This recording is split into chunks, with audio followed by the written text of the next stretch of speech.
quarantine ended, or since we were able to come back to things, and he came to the first ever Turbo Smash Thursdays, farmed us, and then continued to farm us, and continued to farm us, and continued to farm us. And Frostbyte's mental's so good.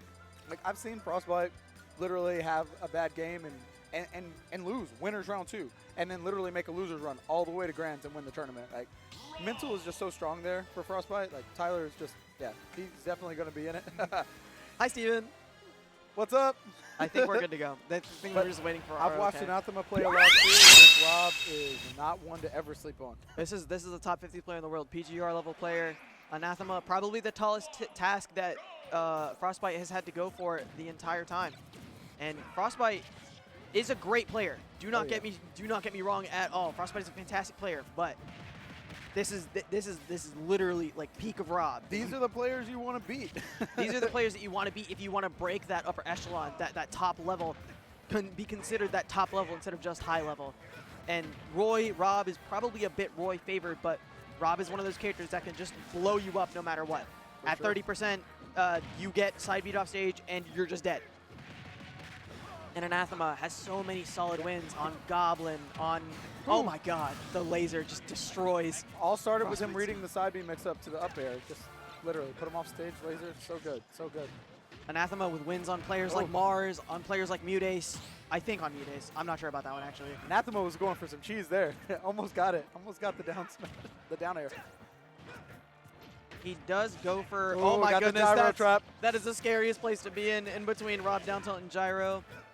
The slow double-edged dance racks up a bit more damage for Frostbyte, but 86% on the second stock is going to be difficult to come back from. R.O.B does not struggle to kill. I don't think he ever has. Oh my god, that's just dead. Just Z-drop the gyro into space and let Roy hit it. Unfortunate way for Frostbyte to lose his second stock, and now 3 stocks to 106 on Anathema. Like Mount Everest level uphill battle for Frostbyte in this game.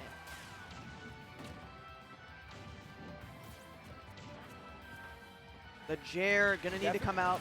I love that. The punish on the get up attack. Needed that back air. Needed it. A foothold in this monster of a climb.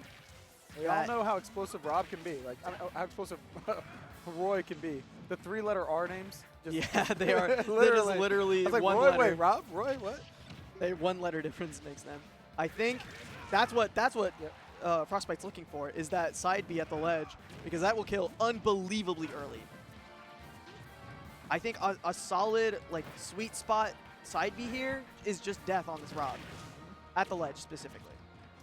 Jab to back air, there's so many options.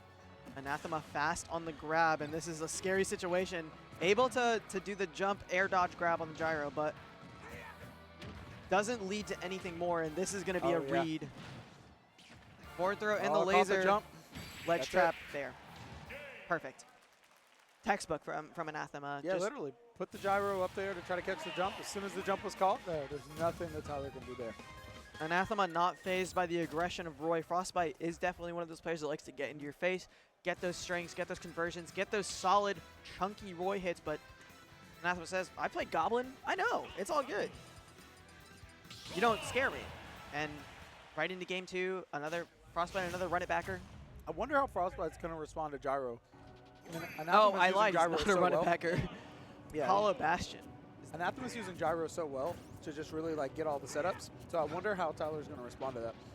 Anathema uses space so well, specifically with the gyro, covers so much ground, and is able to utilize these fast R.O.B hitboxes like the down tilt, like the sliding down smash, and these ledge traps. That's dead. 0 to death here for Anathema. Just getting Frostbyte off stage, and Frostbyte just unable to answer at all. I love how patient Anathema is at the ledge, even at this low percent. Not wanting to let Frostbyte pick up on any habits, not wanting to let him understand anything. Oh my god. Oh my god. Oh my goodness. Anathema just goes crazy on gracious. Frostbyte with the gyro combos. That was unbelievable. All that patience, worth it. Goodness gracious.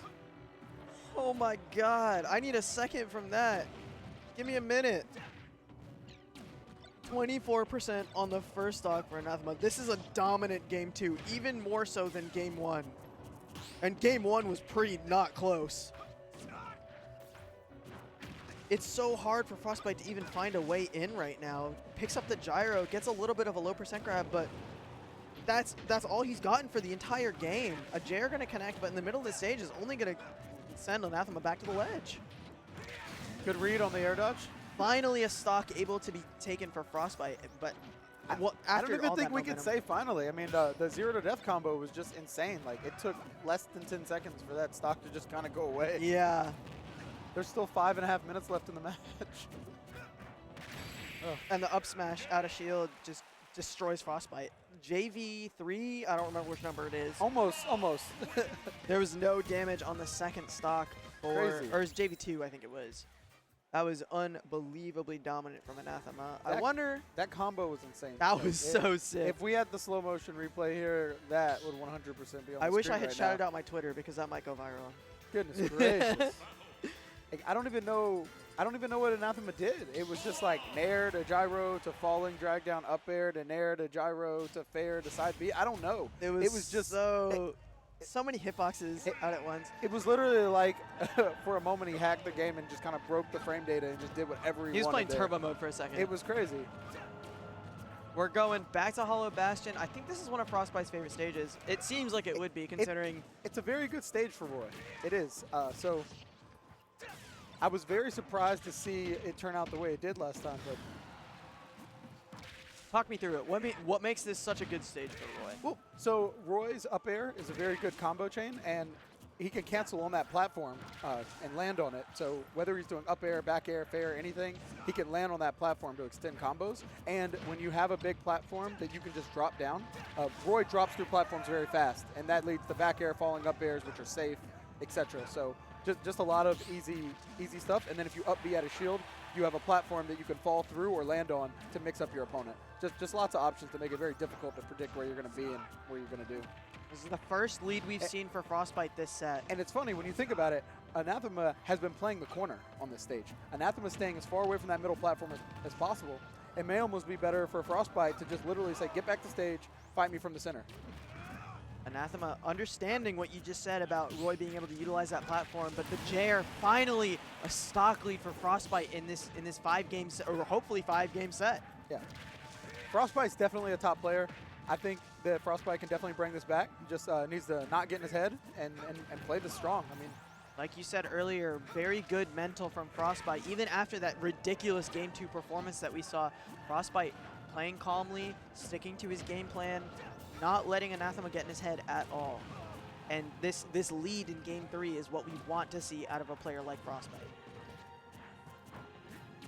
And 59% is pretty solid. Not too bad in terms of extra credit, but Anathema does secure the first stock with the down smash. JR won't be enough just yet, but it will do solid damage.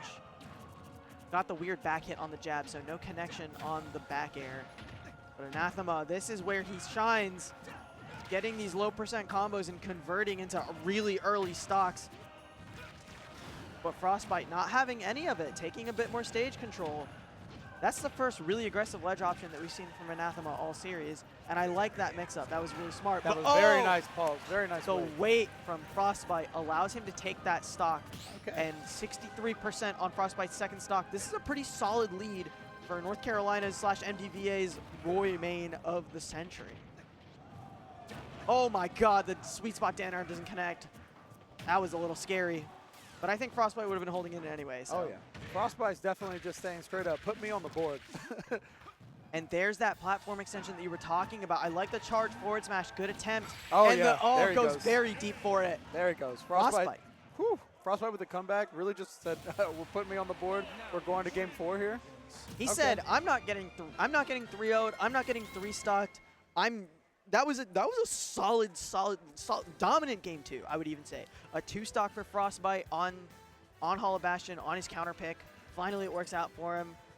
I don't know what the bans are. I imagine PS2 might be one of them. FD is the pick. Got to edge guard from the edge of that platform. When you get too close to the ledge, it's just not really worth it. If you get hit by a stray nair or gyro, I mean, of course, you can get hit by those side B confirms, and Anathema was looking for that and really took advantage of it Game 2, but Tyler adjusted. Frostbyte stayed center. Interested to see how this goes. I'm kind of interested to see what he banned. I wonder if he banned PS2. I know Florida, as a region, is a bunch of PS2 lovers. A ton of games for all these players on that stage specifically. So you notice how he took away platforms so that Frostbyte can't just like fall through plats and use those aerials. It's such a big part of Roy's game. And R.O.B is just going to take so much space with the gyro. No platforms to escape from that gyro now. You have to jump over it and land with an aerial or a tomahawk or something, and Anathema's going to be ready for that. And yeah, look at that. Reacting to the jump from the ledge. Solid lead for Anathema, not letting that two-stock game 2 get to him either. It really felt like a bait. Did the back air low and then just immediately threw it out up high with the gyro down at the ground. Just literally was looking for that option. It was so good, so good. 92% on this second stock. Gonna need to see a Jair or a side B or something from Roy in order to get that stock. Oh, good parry. Not quite gonna lead into anything deep, but the sour spot fair does get Anathema very close to the blast zone. So much gas left though, so not gonna have any trouble getting back to the stage. Grab's gonna clink, and Anathema gonna take back center stage. Such a good read on the roll. Anathema slowly lacking up more and more percent. DI is correct for Frostbyte. You can see Frostbyte definitely fishing for this kill a little bit, and Anathema seeing that and punishing with the up smash out of shield, ready for Frostbyte to go for something like that. But the invincibility platform allows the Jair to come out. But a full stock lead here for Anathema, just like we saw games 1 and 2. And he's been reading these ledge options extremely well. Choosing to go high is Steven, and a bit of a flub, I think, on that gyro. I love that conversion. That was really nice from Frostbyte to try to bring back a little bit of momentum on his side. Yeah, he definitely wants to take the stock here pretty quickly. Moves like that down air are so good for building momentum. This is a scary situation for Frostbyte to be in. On his winner stock, Anathema getting the up air. Frostbyte DIing correctly once again, but the Zombear comes out. That's 3-1 to Anathema.